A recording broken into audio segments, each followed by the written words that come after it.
Mikhail Ivanovich, I'd like to start with what Reuters reports. Scott Bessent, the U.S. Treasury Secretary, said that, together with the G8 countries and their finance ministers, they will try to put pressure on the Russian economy. How? He says they'll try to reach an agreement with Saudi Arabia and the United Arab Emirates to get them to produce more oil per day. They, respectively, produce 2.5 million barrels per day and 850,000 barrels per day, which is how much they want, by the way, to cut Putin's budget by $80 billion. How realistic is this? How feasible is this, and will it hurt Putin's economy?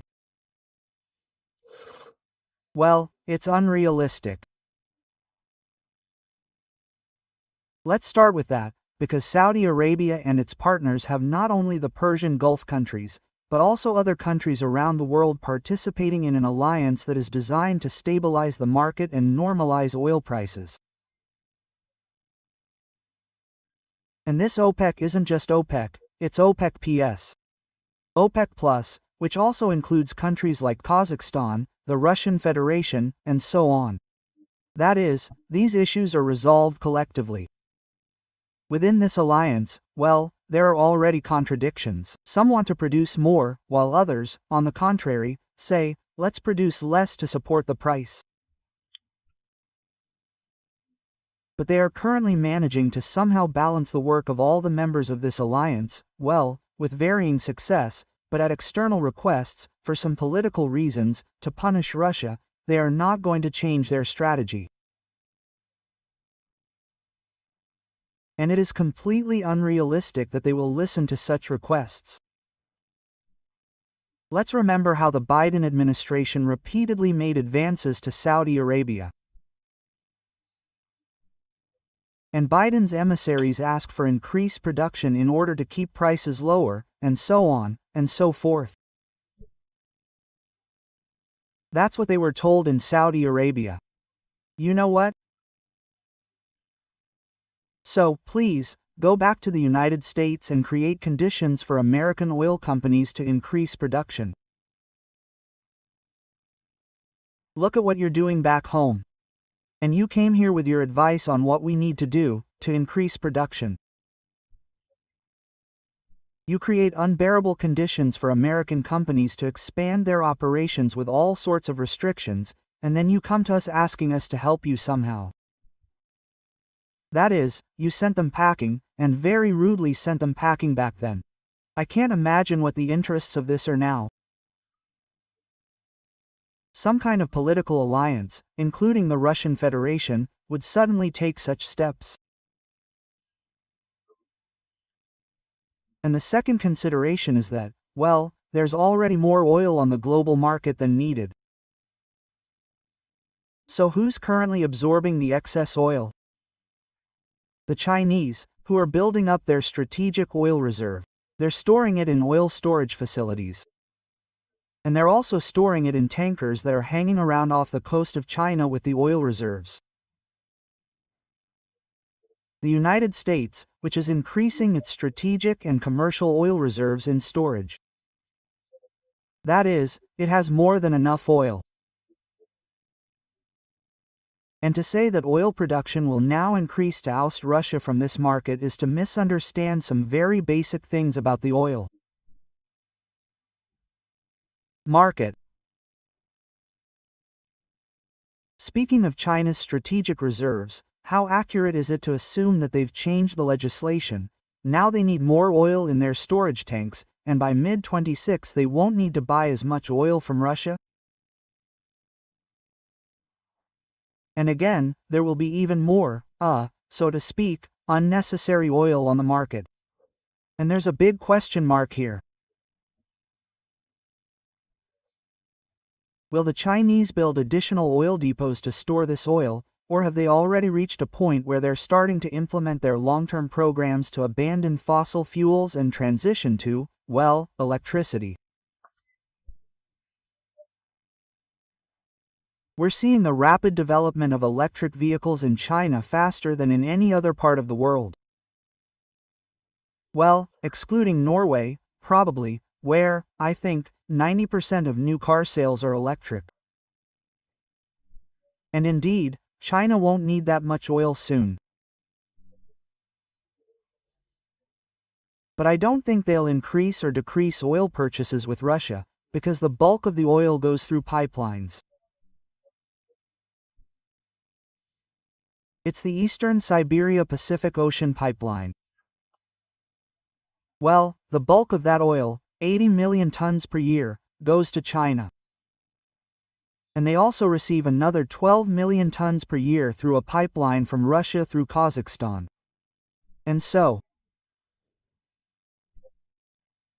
seaborne oil purchases from China aren't that significant, so they can increase or decrease them on the Russian budget. It won't have a significant impact. There's another myth that says, as they say in the West, let's reach an agreement with India so that it buys more oil from the Persian Gulf, as it did before. It used to buy Russian oil in very, very small quantities. And so, Russia, seeing that it can no longer supply India with oil, will see a terrible hole in its budgets and decide that it's time to end the war. Well, let's do the math then. I haven't really given any figures here. Let's look at Russia's military budget. That money that goes toward the war. How much money comes from selling oil to India?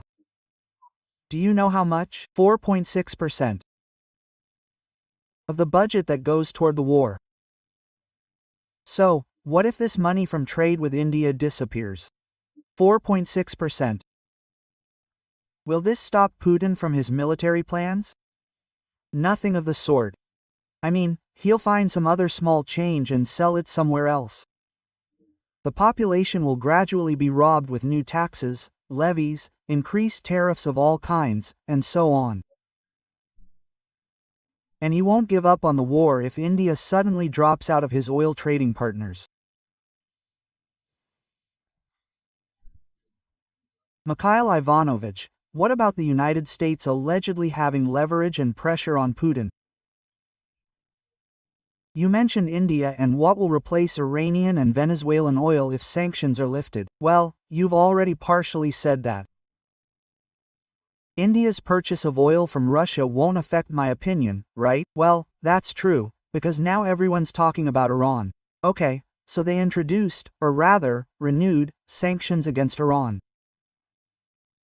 And, apparently, with the renewal of these sanctions, just the other day, something happened. Now every Iranian tanker can be stopped at sea if it's carrying something, well, to China or even India. They don't ship oil to India. They can seize it, confiscate it, and so on, because of international sanctions. What are the Iranians doing? Have they reduced their oil exports there? Or have they become better at disguising their oil deliveries to China? So, how did they do it before? They'd deliver their oil somewhere as far as the Malakhovsky Strait. Then they'd offload it at sea to another tanker. That one was bound for China. Oh, yeah, like it was Malaysian oil from Malaysia. And the empty tanker would go back for more cargo. What are the Iranians doing? They're being provocative. They've stopped disguising themselves. Now, all the Iranian tankers that used to turn off their so-called transponders, so it was impossible to track their course or what they were doing, they've stopped turning them off. And now anyone can see online where an Iranian tanker is going and what it's doing. Basically, they've ignored the sanctions and continue to build up supplies somewhere to supply India. Well, that's unlikely, because India has never received much from Iran. It received oil from the Persian Gulf, mostly from Iraq, then Kuwait, the United Arab Emirates, and Saudi Arabia. As for Venezuelan oil, the media is saying that the Americans will now launch a military operation, overthrow the Maduro regime, defeat those drug-dealing generals who run the oil industry, and Venezuelan oil will flow onto the world market. And that will completely change all the equations. So, let's see how long it will take. Okay, Let's imagine, they overthrew it, and American companies came back with their experience, technology, and so on. Take Venezuela. How long, according to the Americans themselves, will it take for there to be a commercially significant influx of oil from that country onto the world market? 10 years, because the industry there is so neglected that it's impossible to establish oil production, and the situation there is very difficult. The oil there is so thick, high density, with a high sulfur content, it simply doesn't flow through a pipeline into a tanker. To extract it there, you need to import either very light crude oil or some kind of solvents in huge quantities, set up complex production, and only then will the oil go anywhere. But in the current state of the industry, thanks to the communist-addicted leadership of this industry, it will take 10 years. So, to say that Iran and Venezuela will replace Russia, well, you can't say that. You need to do the math. Mikhail Ivanovich, then I'd like to ask you, what steps should we actually take now to make Putin feel the pressure? What should come first? Sanctions, weapons, or as much as possible? So, I have a suspicion that there has suddenly been a lull in the attacks on the Russian oil industry in Ukraine. No, there were 2 attacks, Volgograd and Ufa. But I haven't received any new reports for several days about what's happening there. That's what's working. That's one thing. These are military actions. In fact, yes, a war is underway, and therefore, these are completely legitimate goals. Strikes are being launched against the aggressor in order to weaken its military and economic potential. Everything is clear. This is working. We have already seen that it is working. It doesn't reach the point where, well, that's it, Russia is in dire straits and will now refuse to continue the war. It hasn't reached that point, but the blows are significant. All the sanctions that have been imposed against Russia since 2014, economic sanctions, they are working. They are delaying the technological development of many Russian industries. They have completely ruined some sectors of the automotive industry, aircraft manufacturing, well, they have ruined many other things from a long-term perspective, but they haven't stopped the war. Those more than 14,000 Western sanctions against Russia, including 6,000 American sanctions, have not affected Putin's resolve to continue the war. That is, economic sanctions, such as the price cap on Russian oil, the hunt for these mythical shadow tankers, something called shadow tankers now. It achieves nothing. From this perspective, there's no harm to Russia. Well, yes, we've lost a little money because we have to offer discounts on Russian oil and products. We've lost logistics, it's become difficult to get money. We've learned to use cryptocurrency, yuan, some other schemes, substitutions, and so on. In other words, we've learned everything and overcome these economic sanctions. And it's time to understand that the only way to stop the war isn't through economic sanctions. It's through military action. Help Ukraine defeat Putin's military machine, because, well, there are quite a few good proposals coming from the military, starting with closing part of the skies over Ukraine, so as to, well, act more decisively, because these are very small steps of assistance, military assistance, real military assistance. But here, perhaps, something bigger would be needed, because Putin only understands force. This military leader, he won't understand economic sanctions. Oh, well, still about the economy, Mikhail Ivanovich, here's the budget bill that was submitted to the State Duma at the end of September, on the 29th, if I'm not mistaken, there's a lot of interesting stuff in there. VAT increased from 20% to 22%. Then there were some benefits for small and medium-sized businesses. I'm a very modern person these days, I look at TikTok, and a lot of people are just crying about the benefits being removed. Now how am I supposed to work? Where is the Russian economy heading? And what do these scary words mean? Recession, stagnation. No, well, we have a recession in Russia, in the Russian economy, and it's happening in non-military sectors. And now we've already noticed that things aren't quite right in the military sectors either, because, well, there are a lot of government benefits, a lot of loans have been allocated, well, a lot of things are being done there, but even there the safety margin is running out, and economic troubles are starting in the military sectors too. And in the civilian sector, yes, there's a recession there. What is a recession? It's negative growth over 2 quarters. So, for 2 quarters, you've been showing not growth, but a decline in production, profits, and so on. That means you're in a recession.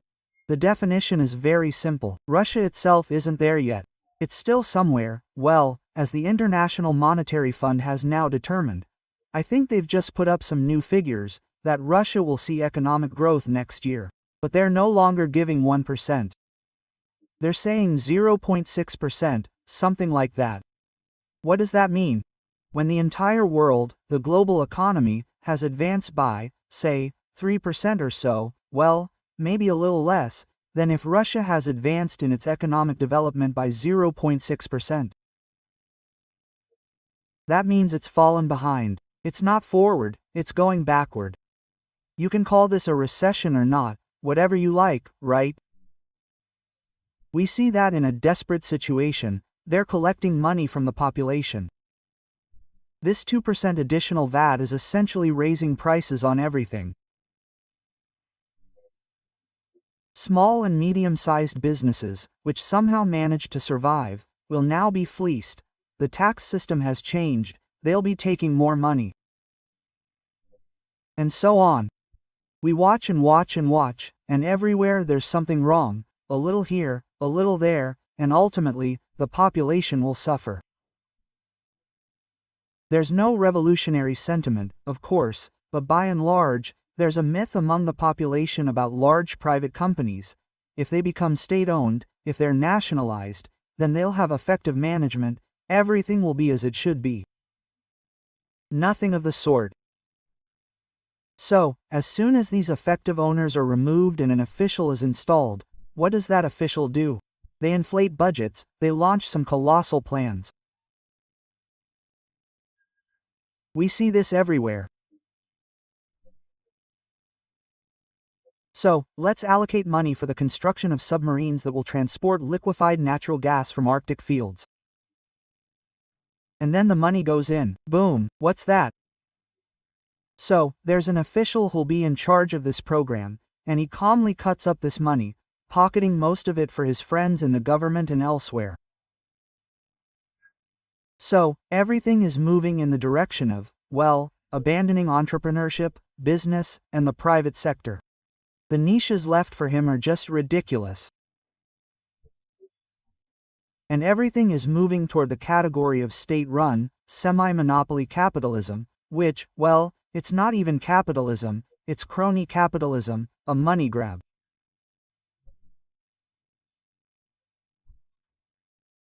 Here's the formula now. They profit from war, and the population ultimately loses initiative and pays for it by making life increasingly difficult. Labor is devalued, and, well, nothing good will come of it. A mobilization economy, when everything is for the front, everything for victory, has never led to anything good. And especially when the war is artificial, not defending one's own territory, but a desire to rob a neighbor and kill there, then, of course, there can be no justification for such a mobilization economy. Mikhail Ivanovich, we hear a lot, especially from Trump. We need to force peace, we need to agree, we need to stop. I will influence Putin. Well, the leaders of European countries, the European Union, and the North Atlantic Alliance are saying that these sanctions or tomahawks are supposed to force Putin to make peace. My question is, this mobilization economy, this war economy, physically, even if we simulate the situation, can Putin return to a peacetime economy? He has the tools to avoid war, but is that a one-way street? No, it's a one-way street. He doesn't have those tools. As for Trump's statements, well, there are a lot of them. It's just white noise. Especially since they change from day to day. And when we see that Trump, having done practically nothing, ascribes some enormous successes to himself. Well, how about settling the situation in Gaza, for example? Trump did nothing there. The Israeli troops did everything. That's all. They all forced that unfortunate Hamas to hand over the hostages.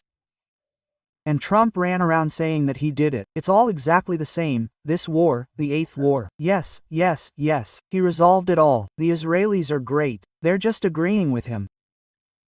Yes, of course, you're this mythical hero here, the one who pulled it all off. He didn't lift a finger to rein in Hamas. And it's the same system with Ukraine.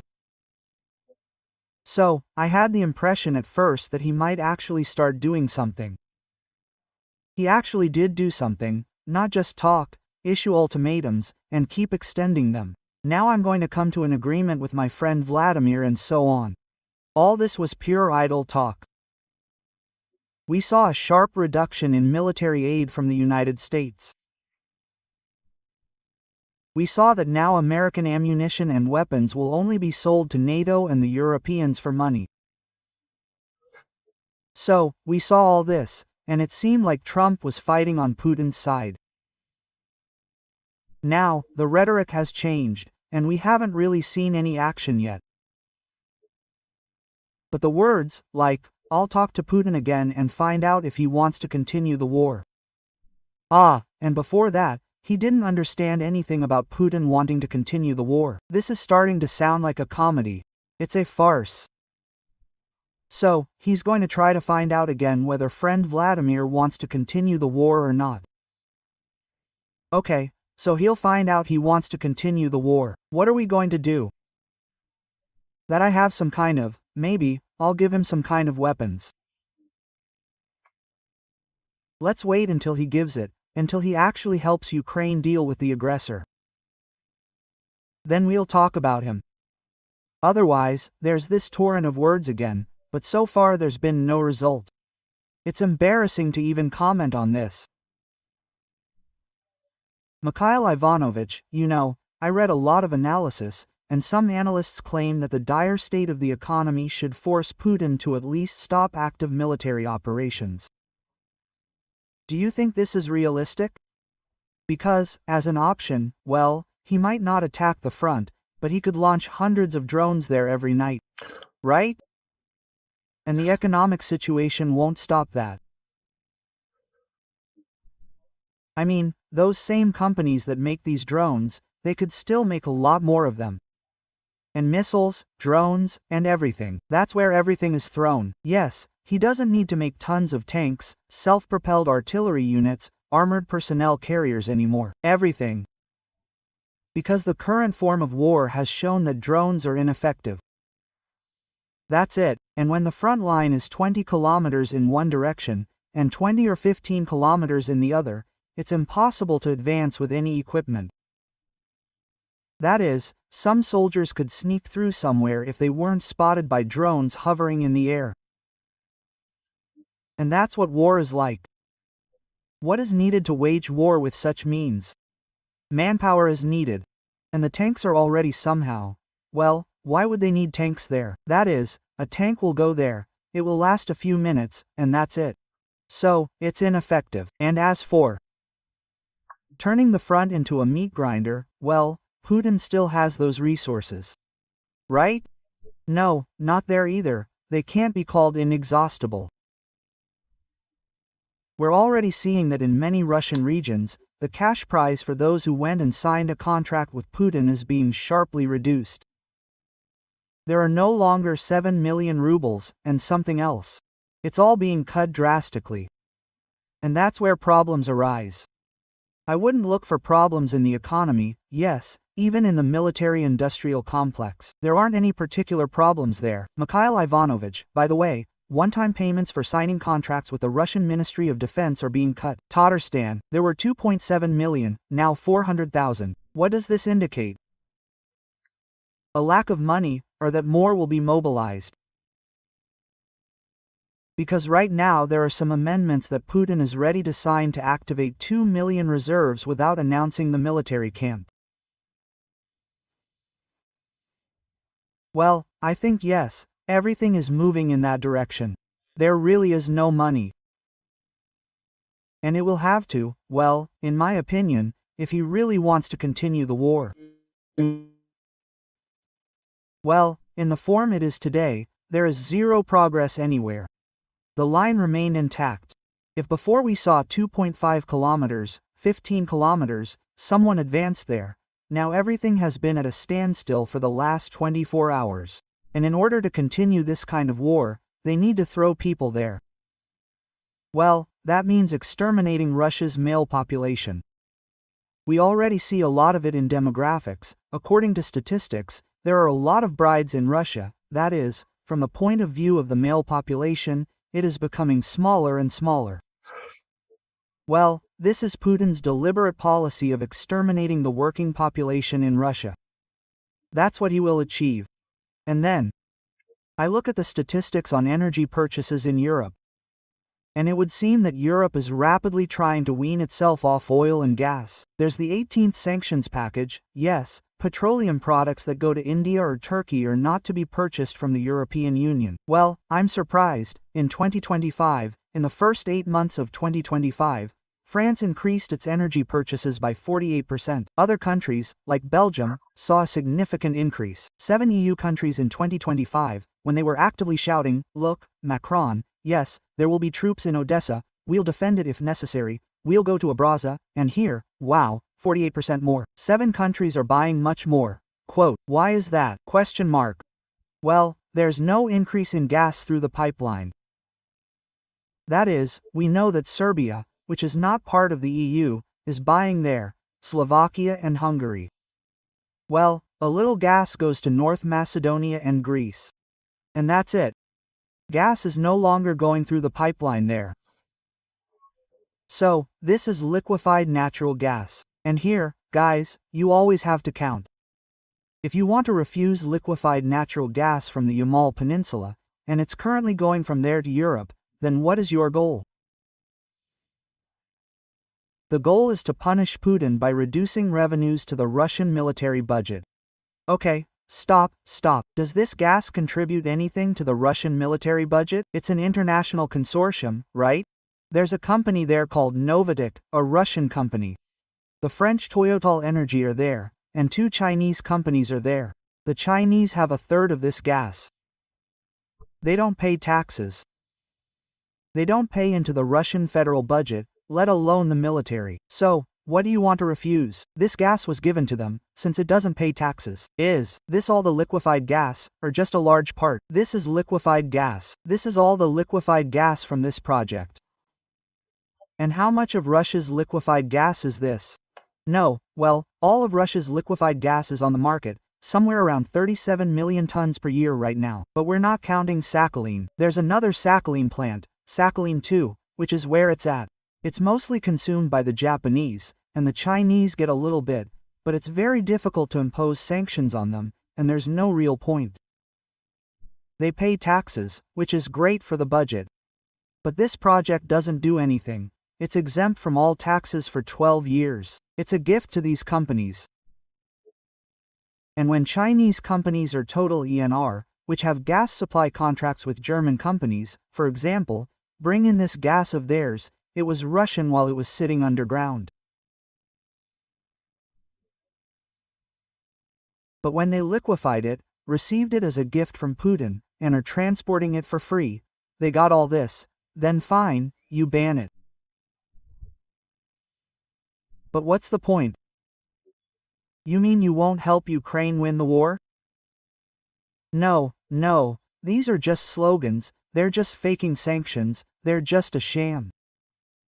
That's what it is, when there's no need to talk about how they get oil products from Turkey, made from Russian oil, and from India. It's not good. You've taken care to separate the Russian molecules from the molecules there.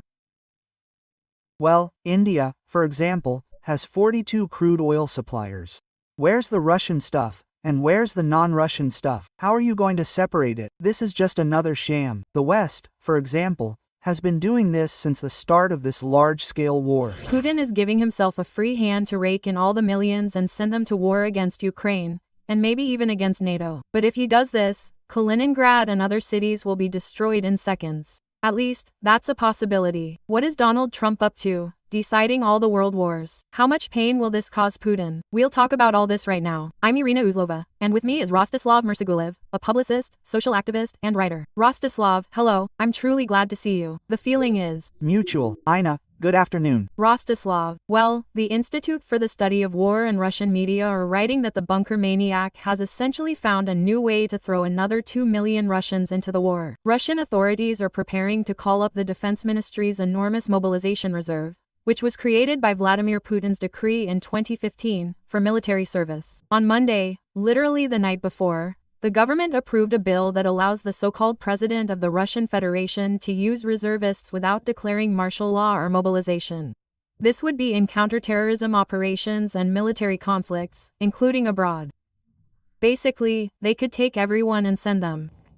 And the head of the Defense Committee of the State Duma of the Russian Federation, Andrei Kartopolov, says the law includes a clause regarding the use of the reserve outside of Russia. This applies, for example, to the Sumy and Kharkiv regions. There's fighting going on there, says Kartopolov. How did he notice that? Well, like we're just driving out Russians. The initiative looks like insurance in case mobilization ends and more people are needed than can be recruited through conscription, Grigory Svertlin, founder of the Diadem Project, told the agency. It seems they're simply giving themselves a free hand, as if this is a way to give themselves freedom of action, the agency writes. And what does this decision by the Russian government tell us?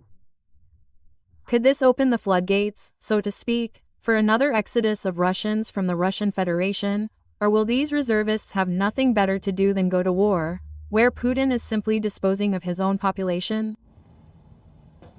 Well, it must be said that Putin and company have long been searching for some kind of secret weapon, or, as they joke online, a wonder weapon. It's basically from Wunderbar, yes, from a German word that actually originated at the end of the war, when Hitler was looking for some kind of contraption to instantly defeat everyone. And since then, it's all been met with a certain skepticism. And I'm still skeptical about it now. Yes, it sounds scary. 2 million people could theoretically be thrown into a war with the Ukrainians tomorrow, because, to put it bluntly, they're obligated to serve in the military. They once served in the army, and they signed the relevant documents, which oblige them to show up at the first sign of duty and go, meaning, be cannon fodder, wherever their home country tells them to. Should Ukrainians be afraid of this? Well, they could be afraid of this, theoretically, of course, but I wouldn't advise it, because who are these people? These people are actually the ones who are in no rush to go to war at all, because they've all been offered the chance, so to speak. Because when Putin first encountered a personnel shortage, so to speak, yes, they naturally tried to spread propaganda among these reservists, basically, along the lines of, let's serve our country for the big money we're offering you.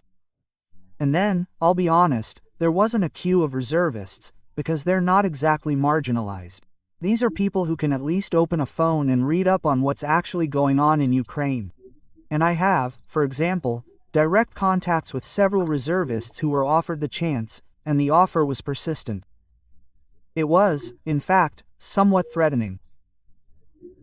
In my particular case, I spoke with a man who had completed his military service and was being pressured to sign a contract and join the Special Military District. He didn't go, and afterwards, he had a big celebration at home about it. A bunch of relatives gathered, and everyone was saying, "What a great guy you are, some kind of hero, for not giving in to that pressure and going there." And, accordingly, now, if Putin suddenly blows the whistle, his command to bring all the reservists to me, listen, if they wanted to fight, they would have already fought there, but who among them would go there? No, of course they won't. They'll claim they're sick, they'll flee to Kazakhstan again, just like the Russians did, basically, during the first wave of mobilization.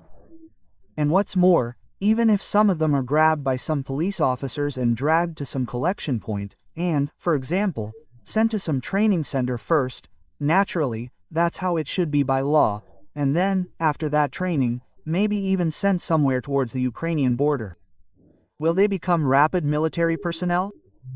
No, they won't quickly become military, because the Russians managed to turn the previously mobilized troops into a somewhat combat-ready force, well, in the shortest possible time, that is, 6 months after they were called up. That is, if Putin today suddenly makes this gesture of desperation, and I don't call it anything else, and says, okay, these 2 million people are here, now we'll go, seize Ukraine, and then we'll go, to Berlin, along with these. By the way, in Russia they call these reservists partisans.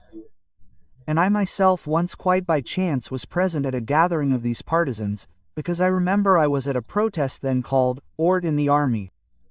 The channel was also called Channel 1 of Russian television, Ort.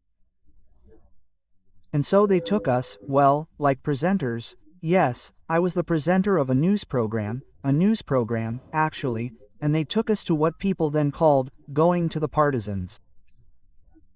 Back then, they'd drag reservists to some military unit, and everyone would act out a few moves, with a machine gun, and then everyone would gleefully drink. Well, actually, this time it was exactly the same. Nikolai Nikolaevich Drozdov was there, the infamous Elena Malashova, and so all these people, entertained these reservists. And then they'd show them on TV about how the people and the army are united. Back then, 20 years ago, it all still looked pretty funny. Nobody took it seriously. Not the participants in the training camp itself, not us. Those who were brought there to entertain them and then show us on TV. Look how great it was. So, such a wonderful, wonderful army came through. So, we turned out like this in Russia, despite the fact that, it was the 1990s and everything was falling apart.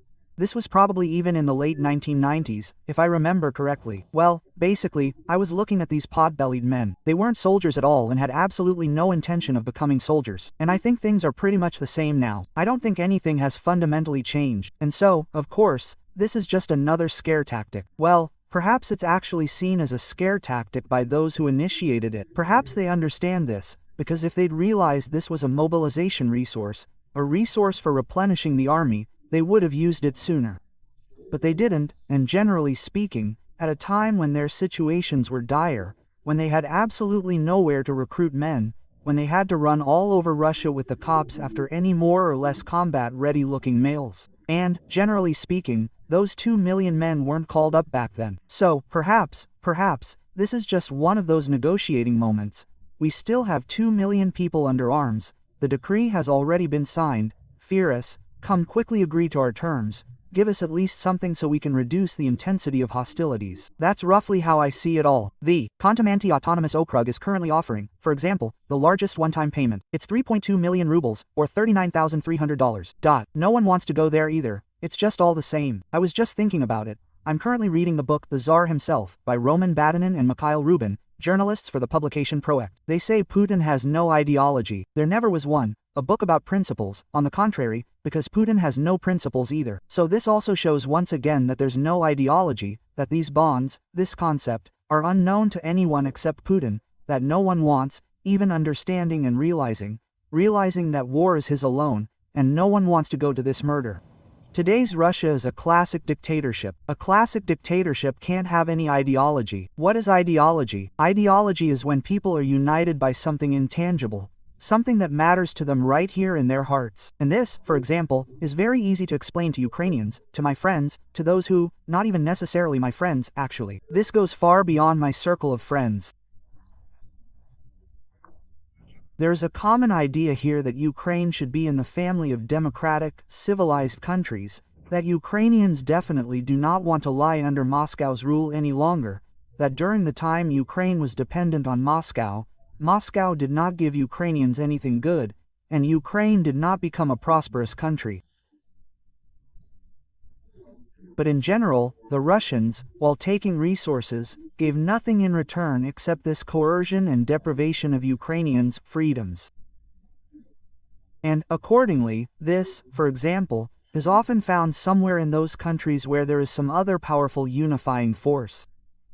But sometimes it's religion, for example, Yes, sometimes it's some other, generally speaking, values. In Russia, there are no values. Russia has one of the major global problems. This is the lack of public engagement in anything social. These, roughly speaking, 70 years of Soviet power, and before that, several centuries of this Romanov Tsarism, also nothing good. And before that, generally speaking, there was nothing good either. Also, Tsarism was slightly different, and, accordingly, all these centuries have led to the fact that these are scientific data. For example, I was at a scientific conference in Paris, back in 1913, if I remember correctly, when they were discussing this whole thing about which countries were working together, and whether people were working together. Russia was actually at the bottom of the world rankings, wasn't it? I mean, I encountered this when I worked at the Federal State Corporation for Housing and Communal Services in Russia. So, roughly speaking, they needed to denationalize this sector, the utilities sector, so that people, well, at least could, having received, by the way, substantial subsidies from the state, meet in their own building, sign certain documents, and receive a lot of money for renovating that very building, for repairing the walls, for plastering, for everything else, for replacing the elevator. But they were completely incapable of even this and did all of this under duress. That's how Russia does it all. So to say that Russia has some kind of imperial ideology or something else, no, that ideology exists among those madmen who seized power and became ossified over, well, a quarter of a century in those swanky chairs. They ossified before my very eyes. I watched it all this degradation, sometimes even in the examples of my own friends, and somehow I managed not to degrade myself. I don't know why. Maybe my mother raised me well, but, frankly, this is more the exception than the rule. And so these elites, driven mad by their omnipotence, decided to rush off somewhere where it would be easier to steal money, which meant having the population act solely as servants and those who serve them, including filling their own wallets. And so they continue to do all this, unanimously. The population, in general, which, as I said above, is accustomed to obeying, is, in fact, obeying. And that's the whole ideology. There's no ideology there. There's only violence. At the same time, the bunker bustle isn't stopping. It won't calm down. I've heard this theory, particularly from human rights activist Mark Fegan and diplomat ambassador extraordinary and plenipotentiary Valery Chalov, that Putin is mentally ill until he finally tests NATO's limits, and he won't calm down. Meanwhile, Ben Hodges, former Supreme Allied Commander-in-Chief of NATO forces, in an interview with our YouTube colleagues, says that if, and even if, Manischewitz attempted to attack NATO countries directly by land in 2025, Kaliningrad and the remnants of the fleet in occupied Crimea would be completely obliterated. Let's hear it and discuss it. Isn't he overly optimistic about the situation? If Russia had attacked Poland in 2025 the same way it attacked Ukraine, it would have been destroyed by NATO air forces and ground forces. Kaliningrad would have been destroyed within hours, you can be sure. Kaliningrad is gone within hours. All Russian facilities have been destroyed. Any Russian military facilities in Sevastopol have been destroyed too. So direct comparisons are inappropriate here. In 2014, when the war began, Europe, the US, and Canada generally supported Ukraine, but many countries were still too dependent on Russia for oil and gas supplies. People said, "Don't be dramatic. Russia is an important country. It has nuclear weapons." Quote, and back in 2014, we failed to make it clear that Russian aggression would not go unpunished. Even the Minsk agreements turned out to be a farce. No sanctions changed Russia's behavior. It didn't respect these measures. If NATO had been better prepared and had given Russia a clear warning immediately after the full-scale invasion that they would give Ukraine everything it needed to restore its sovereignty, if that had been our clear goal, the situation would have been completely different, and Ukraine would have found itself in a different position. At the same time, we've wasted years of conversations like, what if Russia uses nuclear weapons? Perhaps we need to negotiate. We need to negotiate Russia's withdrawal from Ukrainian territory. Quote, Rostislav, I listened to you on YouTube about the aristocracy of our colleague, a rather experienced and interesting journalist, Zokra, and Mr. Shaley says that, whatever one may say, NATO is now the most powerful alliance. It acts, well, maybe sometimes insufficiently, but nevertheless, one would always like more, of course, but there is no other. And in principle, one cannot say that NATO is a weak organization and cannot resist. It is simply necessary. We need to hit back much harder. Plus, there are little green men near Estonia. Well, all this is happening again. Do you think NATO can really give Putin a worthy rebuff? And will he not rest until he gets it, violating all borders and international law, and not only on our territory? Well, I see 2 points in this brave general's statement. Frankly, well, the kind my Ukrainian friends would call a sinitnitsa, or even drustsia, fighting, maybe. So, because, well, what's the point if someone bombs Kaliningrad? The residents of this city in Moscow, including those who run this country, couldn't care less about Kaliningraders, or the residents of Chukotka, or the residents of Bashkorta. It's an absolute colony, and what's going on there on the outskirts? The outskirts are these very colonies of this country. Yes, everyone has given up on it for so long, and no one even pretends to care what's going on in some Kaliningrad. That's the first thing. So, and secondly, regarding the fact that brave NATO would immediately decide to bomb Kaliningrad if Putin crossed the border of any NATO country.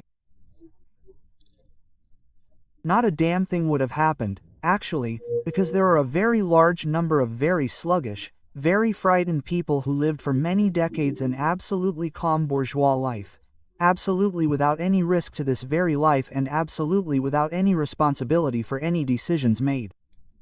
They did something there. They completely eliminated their defense capability. Basically, they reduced it practically to zero. Because what did we see in Poland when 23 of Putin's cardboard Gerberas flew there? Yes, they were, basically, such dummies. There was no warhead there. And so they flew somewhere. That's why they flew so far, because they were empty, without anything. And then the Poles sent all their F-16s there, which, in unison, heroically flew after them, shot down 4 out of 23 and even managed to hit a residential building with a missile. What good guys, huh? What a wonderful, combat-ready, therefore, European United Nation. Yes, I say all this with skepticism, of course, and this is it's a sad story. So no one would have bombed Kaliningrad. Everyone would have sat there, moping, talking about how terribly worried they were and how they strongly condemned Putin's decision, like, for example, taking the Suwalki Gap. Well, then some upjunik would have popped up and said, no, well, let's talk to Putin. Maybe he only wants the Suwalki Gap, but ultimately, maybe we should leave it to him. Let's draw the border here. So, then, negotiations. And now he's asking for Narva for himself. Yes, he says it's a Russian city. Well, let's discuss that. That's pretty much what awaited us all. And as for what I agree with, well, yes, in the brave general's speech, it's actually that in response to Putin's, God-fearing actions, something completely different could have been said to Putin.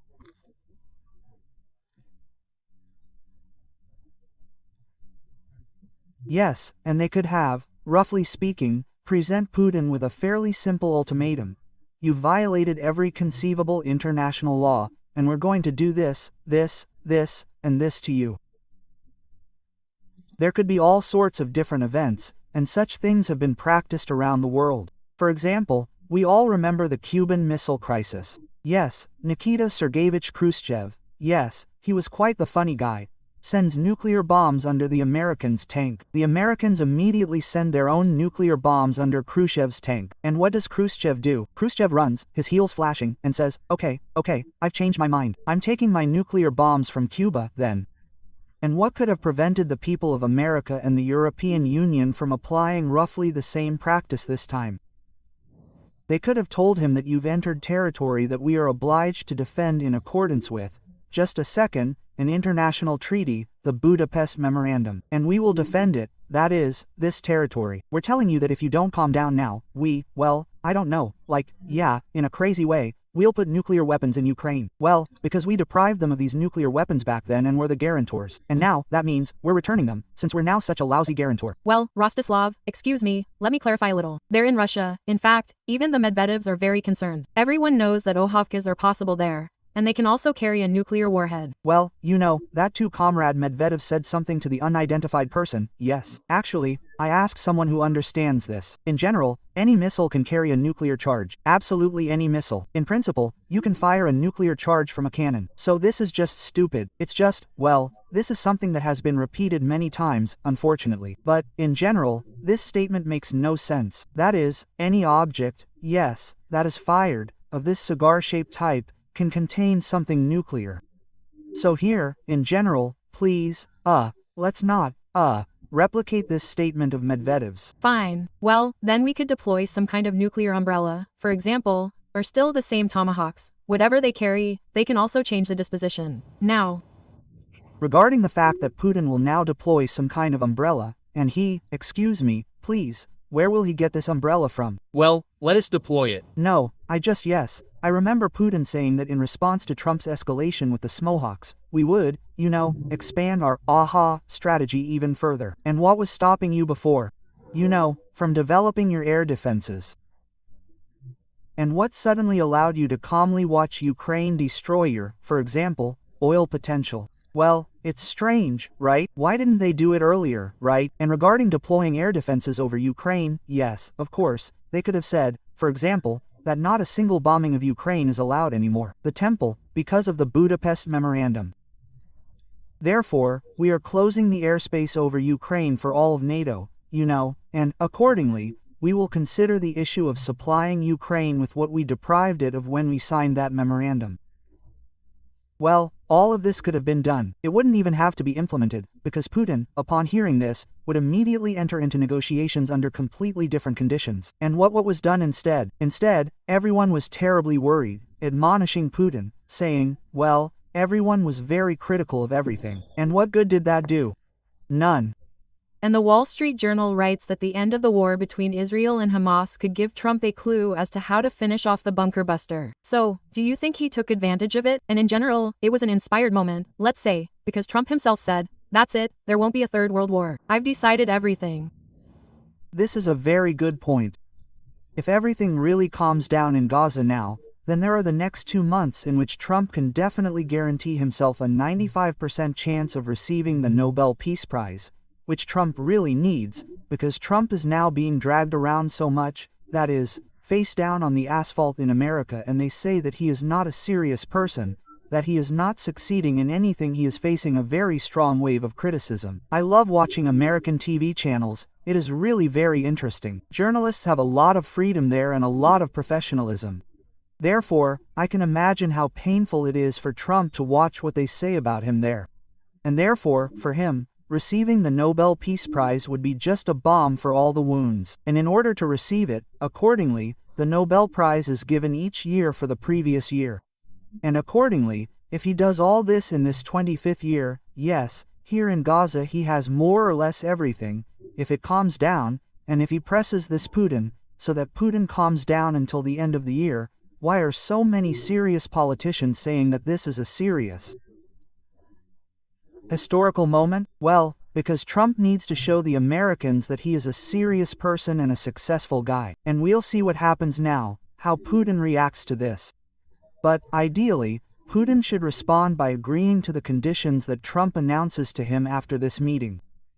But at the same time, of course, Putin has a mental illness, related to the fact that he has been in office for so many years and, during this time, has, of course, acquired a number of mental disorders, which, of course, can only be described as such. And this is a direct medical fact. A person who has been in power for so many years goes physically crazy. And this is not a figure of speech or an emotional characterization of mine here. Well, we'll see how this unhealthy person, maybe he will have an epiphany and, for example, this time his brain it will work, just like with a normal person. You never know, anything can happen. Slava, I believe in that. And what's the answer? We've already seen all their answers, and their red lines only turn brown in the end. Rostislav, thank you so much for this interesting, constructive conversation, for your opinion, your unique one, and for your position, of course. All the best. Thank you. We'll see you later. Until then.